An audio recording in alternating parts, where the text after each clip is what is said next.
Sagittarius A star, 4 million solar masses of pure gravity, and the only reason the Milky Way holds together. Remove it and the galaxy dissolves. Astronomers just confirmed that a black hole 20 times larger was thrown out of its own galaxy, and nobody saw it leave. Somewhere in intergalactic space, a supermassive black hole carrying about 20 million solar masses is moving right now, with no galaxy attached to it and no gravitational anchor pulling it back. We confirmed it. We know it's there because of the scar it left behind. As it moved through the thin gas between galaxies, its gravity squeezed that gas into dense clouds, and those clouds collapsed and ignited as stars. A line of newborn stars, stretching roughly 200,000 light-years, now marks exactly where it has been, like a contrail burned through the dark. That trail is the only reason we found it at all. Its speed is about 4.7 million miles per hour. The distance from Earth to the Sun is 93 million miles. And at this black hole's velocity, it covers that gap in roughly 20 minutes. Our fastest spacecraft would need years to make the same trip. This is a gravitational engine the size of 20 million suns, moving through empty space faster than anything its class should move. Objects this massive don't move. That's the assumption this discovery broke. And if one was thrown, the harder question is already sitting in the dark. How many others left no trail visible to any telescope we currently operate? To understand why either question matters, you need to understand what a supermassive black hole actually does inside a galaxy. Not what it is.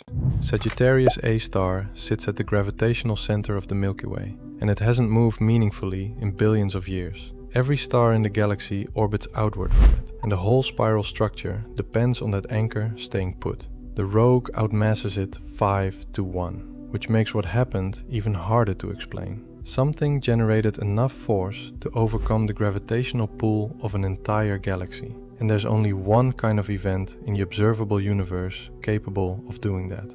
When two galaxies collide, they don't crash the way physical objects crash on Earth. The distances between individual stars are so vast that stars almost never make contact. Instead, you get a slow gravitational fall playing out over hundreds of millions of years, as the two structures gradually interpenetrate and merge into one larger system. But the supermassive black holes at their centers are a different problem.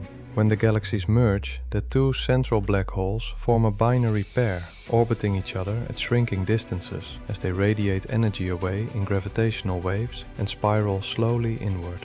For most binaries, this process ends in a merger, but there's a scenario where it doesn't. If a third massive object, another black hole, a dense stellar cluster, anything with enough mass, disrupts that binary at the wrong moment, one of the pair receives a gravitational slingshot strong enough to exceed the merged galaxy's escape velocity. One gets flung out, the other stays. There's a second mechanism that produces the same result. During the final moments of a black hole binary merger, if the gravitational wave emission is asymmetric, the newly merged object receives a recoil kick, velocities of several thousand kilometers per second, set by the geometry of the merger itself. The rogue's measured speed matches what we'd expect from a recoil event of exactly this kind. It's a fingerprint. The velocity we measured is the record of what happened to it millions of years ago, preserved in its trajectory like a ballistic trace. That recoil kick happened long before any telescope we've ever built was pointed at that region of the sky. What we found is the aftermath. A scar carved through intergalactic space at 4.7 million miles per hour. Still growing, still moving outward, with no destination and no return. It's easy to feel like all of this happens somewhere you'll never reach. But you don't need Hubble to start looking up yourself. A lot of you ask the same thing. How do I actually see this stuff myself? So we made it. 3 easy-to-follow guides to spot satellites, shoot the sky with your phone, and finally see Saturn's rings through your first telescope. See the QR code on your screen? Point your camera at it and scan, or click on the link in our description. The trail of newborn stars is the detective's evidence. As the black hole moves through the thin, diffuse gas that fills the space between galaxies, its gravity compresses that gas into dense clouds. Those clouds collapse under their own weight, heat up and ignite as stars. A contrail of stellar nurseries marking every light year of its passage. Because their stars were just born, they're measurably younger than the stars in the galaxy the trail is approaching. And that age gradient is how astronomers confirmed the direction.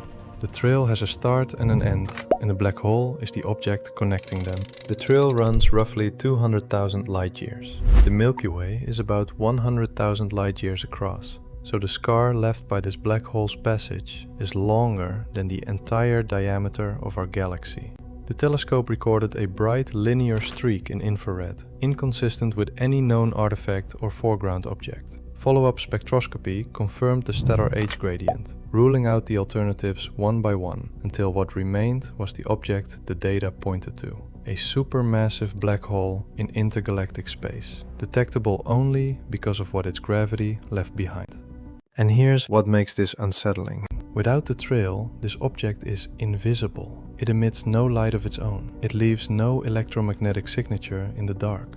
The only reason we know it exists is that its passage happened to compress enough gas to generate a visible scar. And that scar happened to fall within range of a telescope sensitive enough to read it. Now hold the numbers next to each other. The Sun weighs about 2,000 billion kilograms. This object weighs 20 million times that. Sagittarius A star, the anchor of our own galaxy, comes in at 4 million solar masses. So the rogue outmasses it 5 to 1. But that speed points to something the raw figures don't capture on their own.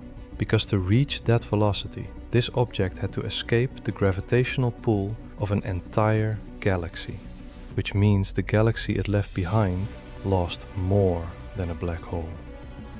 It lost its gravitational center, and it's been reorganizing around that absence ever since. Let me say that plainly. Somewhere in the observable universe, there is a galaxy that had its central black hole removed. The anchor is gone.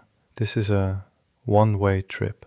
Finding this object relied entirely on the star trail, and that's the entire problem. A rogue supermassive black hole that didn't compress enough intergalactic gas to leave a visible trail is, with current technology, permanently undetectable. It emits no light. It doesn't create a lensing signature you can measure against the noise of deep field imaging. It moves through the dark with nothing to announce it. Simulations of galaxy merger histories across the universe's 13.8 billion year lifetime suggest recoil events of this magnitude may have happened many times over.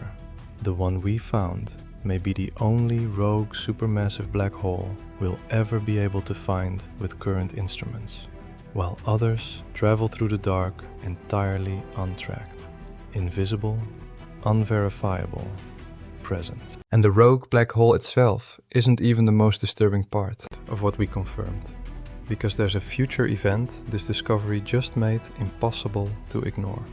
The Milky Way is on a collision course with the Andromeda galaxy. The merger is roughly 4.5 billion years away, confirmed by current trajectory data. When that merger happens, Sagittarius A star and Andromeda's own central black hole will form a binary pair. What happens next? Whether they merge cleanly, or whether one receives a recoil kick strong enough to exceed the merged system's escape velocity, isn't resolved with any confidence by current models. What this rogue demonstrates, observationally and for the first time, is that the ejection outcome is real. It happens. We have the scar to prove it. The Milky Way will collide with Andromeda. That part is settled. What happens to the 4 million solar masses sitting at our own galactic center when it does, is the question this discovery just made much harder to answer reassuringly. The galaxy this object left behind is now organized around a gravitational absence.